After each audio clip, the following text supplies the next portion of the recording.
又卡咩？今日有個009嘅車主過嚟換咗個小牛嘅車架，一拆開先知。攝影師過嚟睇睇，點揾食啊，大佬？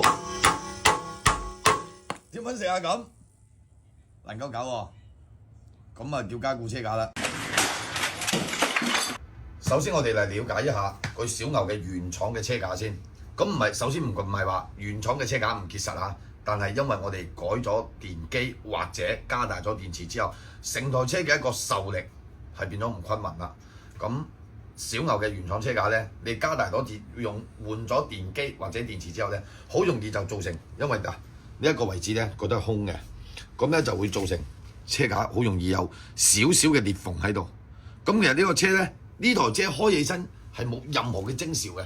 只係拆出嚟你先發現，咁仲有呢啲位置，所以咧我哋好追求一直去苦揾咩啊？苦揾一個車架能夠係做一條方案延伸落去，係成條嘅，唔好有任何嘅駁字。過嚟睇睇呢個車架先。呢個車架係有啲重，呢個係華威嘅車架。嗱，首先我哋睇咧。佢成條管咧係方管，係冇任何嘅接駁，成條係一體成型，直接到拉自平叉位置。嗱，呢個位置係裝平叉，裝平叉之後咧，後邊係電機嚇，所以佢係一體成型。而且喂，唔係話講你嘅方管嘅厚度或者隻車架有幾重就去斷定你呢一個車架靚唔靚嚇。碌柒我個方管咪原本去放邊度？等下先啊！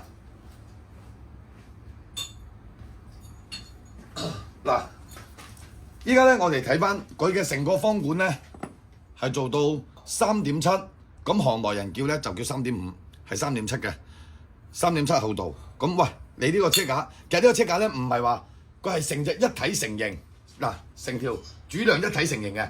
咁同埋佢呢啲副管咧，其實全部都係升級咗噶啦，唔係原廠嘅副管。原廠嘅副管我哋可以睇下呢個數據，好輕呢個。原廠嘅副管嗱，首先咧我哋就從呢個窿仔度都可以睇得到噶啦，佢係好薄嘅，呢個係1點幾，唔夠兩厘，1點幾。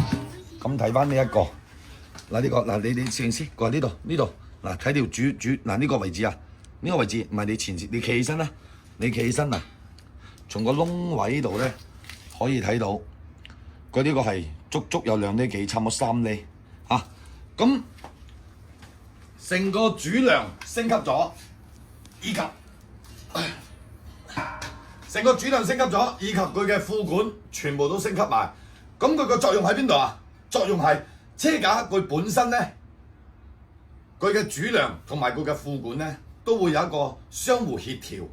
令到佢車架喺你前邊一個急剎重剎嘅時候，後電機嘅推力推上嚟咧，車架主梁同埋副管能夠俾到你一個緩衝，即係因為你後邊嘅電機咧，嗰陣你一個重剎啊，佢個重心推力慣性推力一推上嚟，你嘅車架能唔能夠俾你一個緩衝嘅狀態？嗱，咁啊，跟住再睇埋啲細節位添。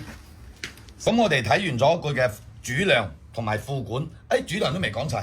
嗱，咁呢一個位置咧，大家有冇睇到？佢有一塊成塊好似胡鬚寶咁貼喺度，佢個作用喺邊度咧？因為本身佢方鋼，無論你係方鋼又好，圓鋼好，其實佢方鋼嘅受力同埋抵禦衝擊力咧，係比圓鋼要好。你哋可以上百度入邊查一查，因為方鋼咧具有更好嘅一個抵抗衝擊力嘅一個力學問題，因為本身金屬佢就係有一個記憶功能嚇，所以咧，但係呢一個彎位咧，因為佢咬過啊嘛，同埋佢呢個位置啊受力係好重要嘅，所以另外要加多塊鋼板喺度，重新同佢焊一焊。咁再睇翻我哋嘅受力位，受力位邊撐好經常咧，有啲客咧就邊撐成日都斷啊，呢個甩焊。咁呢一隻車架咧係有效要將呢一個問題將佢解決咗佢。用咗足8厘嘅，工廠同我哋講就足8厘嘅一個邊撐位，所以你點玩都好，佢唔會話再斷啦。仲有呢個裝腳踏嘅位置係用咗5厘厚，又係杜絕咗腳踏位甩螺絲又好，或者其他都好。佢另外仲要燒多粒螺絲喺度，所以啲滿細節啊。咁呢隻車架咧，講咗句，無論主梁副鋼材，呢個就係佢嘅副鋼啊，呢條側鋼嘅一個厚度，無論你係側鋼同埋主梁都做到咁好啦。咁佢呢一隻車架，佢嘅一個防鏽技術啊，同埋有冇做電泳啊，做得好唔好啊咁。我哋下一期就會出一份關於佢成個車架嘅製造嘅過程又好，或者做電泳都好，我哋就會出翻一份好詳細嘅視頻俾大家睇，等大家更多嘅一個選擇。我要加固車架嘅話，我會選擇咩品牌，係嘛？下期見。